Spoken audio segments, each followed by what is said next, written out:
সকাল নাস্তা করে চলে আসলাম দুপুর রান্না করার জন্য। আজকে আপনার সাথে শেয়ার করবো মেথি দিয়ে কীভাবে ফিশ কারি করবেন। এখানে আমি নিয়েছি মেথি, নিয়েছি একটু মিষ্টি জিরা আর একটা শুকনো মরিচ দিয়ে ভালো করে টেলে নিচ্ছ। যখনই খুব সুন্দর একটা অ্যারোমা আসবে ঠিক তখন নামিয়ে নেবেন। এখন আমি নামিয়ে নিচ্ছি। একটা প্যান বসিয়ে গরম করে নিয়েছি। এখন দিয়ে দিচ্ছি আমি সয়াবিন তেল নিয়েছি, মাছটা ভেজে নিচ্ছি। তো মাছ ভাজা হতে তো আপনাদের সাথে একটি কাহিনী শেয়ার করি। আমার কাছে যেটা মনে হয়, আমরা মেয়েরা যত উচ্চশিক্ষিত হবেন না কেন বা যতই সুন্দরী হবেন না কেন, যতক্ষণ আপনার আদর্শ স্ত্রী বা আদর্শ মা না হতে পারেন ততক্ষণ দেখা যাচ্ছে আসলে মানে মেয়েদের সে দামটা বা পাওয়াটা কমই থাকে। মাছগুলো আমি উল্টে দিব।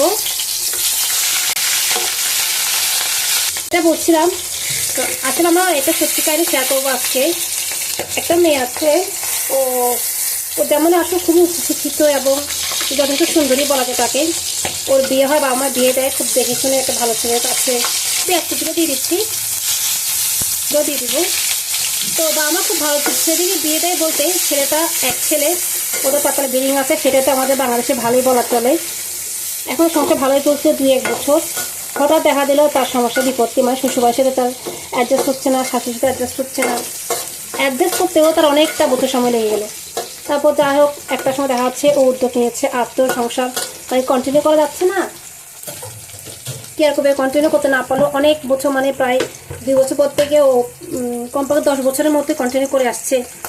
আর এখন সম্ভব হচ্ছে না। এখন তো সেপারেশন চলে আসছে। সেপারেশন আসার পরেও অনেকবার চেষ্টা করেছে যে সংসারে কন্টিনিউ করার জন্য, তাও কন্টিনিউ করা পসিবল হচ্ছে না। যে ওর হাত মেঝে তো কয়েকবার আলাদা বাসা নিয়েছিল, তারপরেও পারলো না, তারপরেও পারে না। শেষে কী হচ্ছে, যেটা হয় ওদের ডিভোর্সটা হয়ে গেল। একটা বাচ্চা ছিল, ছেলে ছিল। তো ছেলেটা আসলে মায়ের কাছে দিয়ে চলে আসলো।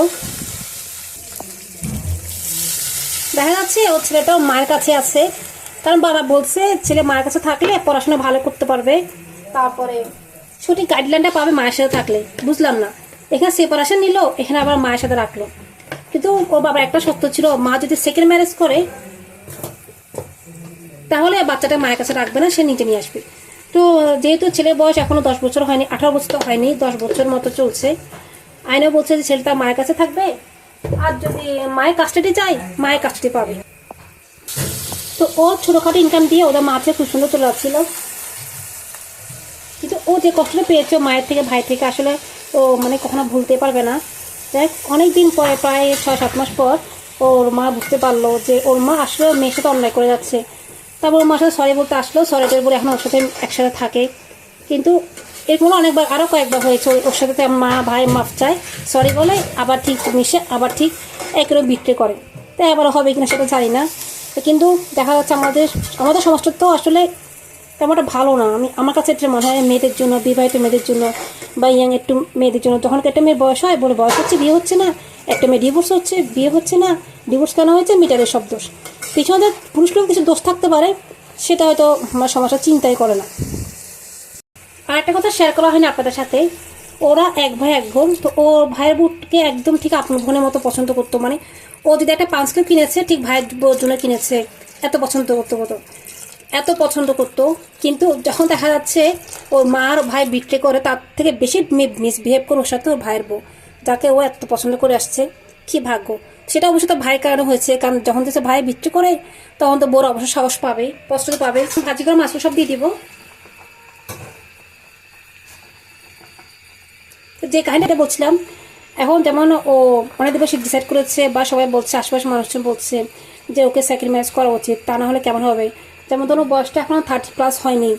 তো যাই হোক, যখন ও সিদ্ধান্ত নিয়ে বিয়েটা করবে তখন হচ্ছে অন্য সমস্যা। মানে যখনই কোনো প্রস্তাব আসে, প্রপোজ আসে, তখন শ্বশুরবাড়ির লোকটা ভেঙে দিচ্ছে। আবার মানে একসাথে অনেক প্রবলেম, যেটা বলা যাচ্ছে না আসলে। আর তো যারা আমার গল্পটা পুরো কাহিনী শুনতে চান তারা অবশ্যই আমার চ্যানেলটা সাবস্ক্রাইব করবেন, লাইক করে শেয়ার করবেন, অবশ্যই পাশে থাকবেন। আর কাহিনী বাকি ওটা আপনি নেক্সট ভিডিও বলে দেবেন ইনশাল্লাহ। তো এখন আমি ঢাকাতে রেখে দিচ্ছি। ঠিক আমি 10 মিনিট আবার ফিরে আসবো। আমি মেথি মিষ্টিটা শুকনো মরিচে টেলে নিয়েছি, সেটা গুঁড়ো করে নিয়েছি হামানদিস্তায়, ছিটিয়ে দিচ্ছি উপরে। দেখানো খুব সুন্দর ফ্লেভার আসবে, আপনার কারি খুব ভালো লাগবে। আর এখন দেখছি ধনেপাতা ছিটিয়ে দিব। এবার দিয়ে আমি 5 মিনিট রেখে দিব, তার 5 মিনিট নামিয়ে ফেলবো। পরিবেশনের সময় দেখিয়ে দিয়েছি কেমন হচ্ছে আজকে ফিশ কারি, অবশ্যই মেথি দিয়ে। তো ততক্ষণ বাসা থাকুন। আবার ফিরে এলাম, দেখেন কত সুন্দর কালার এসছে আর ঝোলটা খুবই টেস্ট হয়েছে। তো আপনার বাসাটা এভাবে ট্রাই করবেন, অবশ্যই সমস্ত ভালো লাগবে। আর আজকে পর্যন্ত সবাই ভালো থাকবেন। আল্লাহ হাফেজ।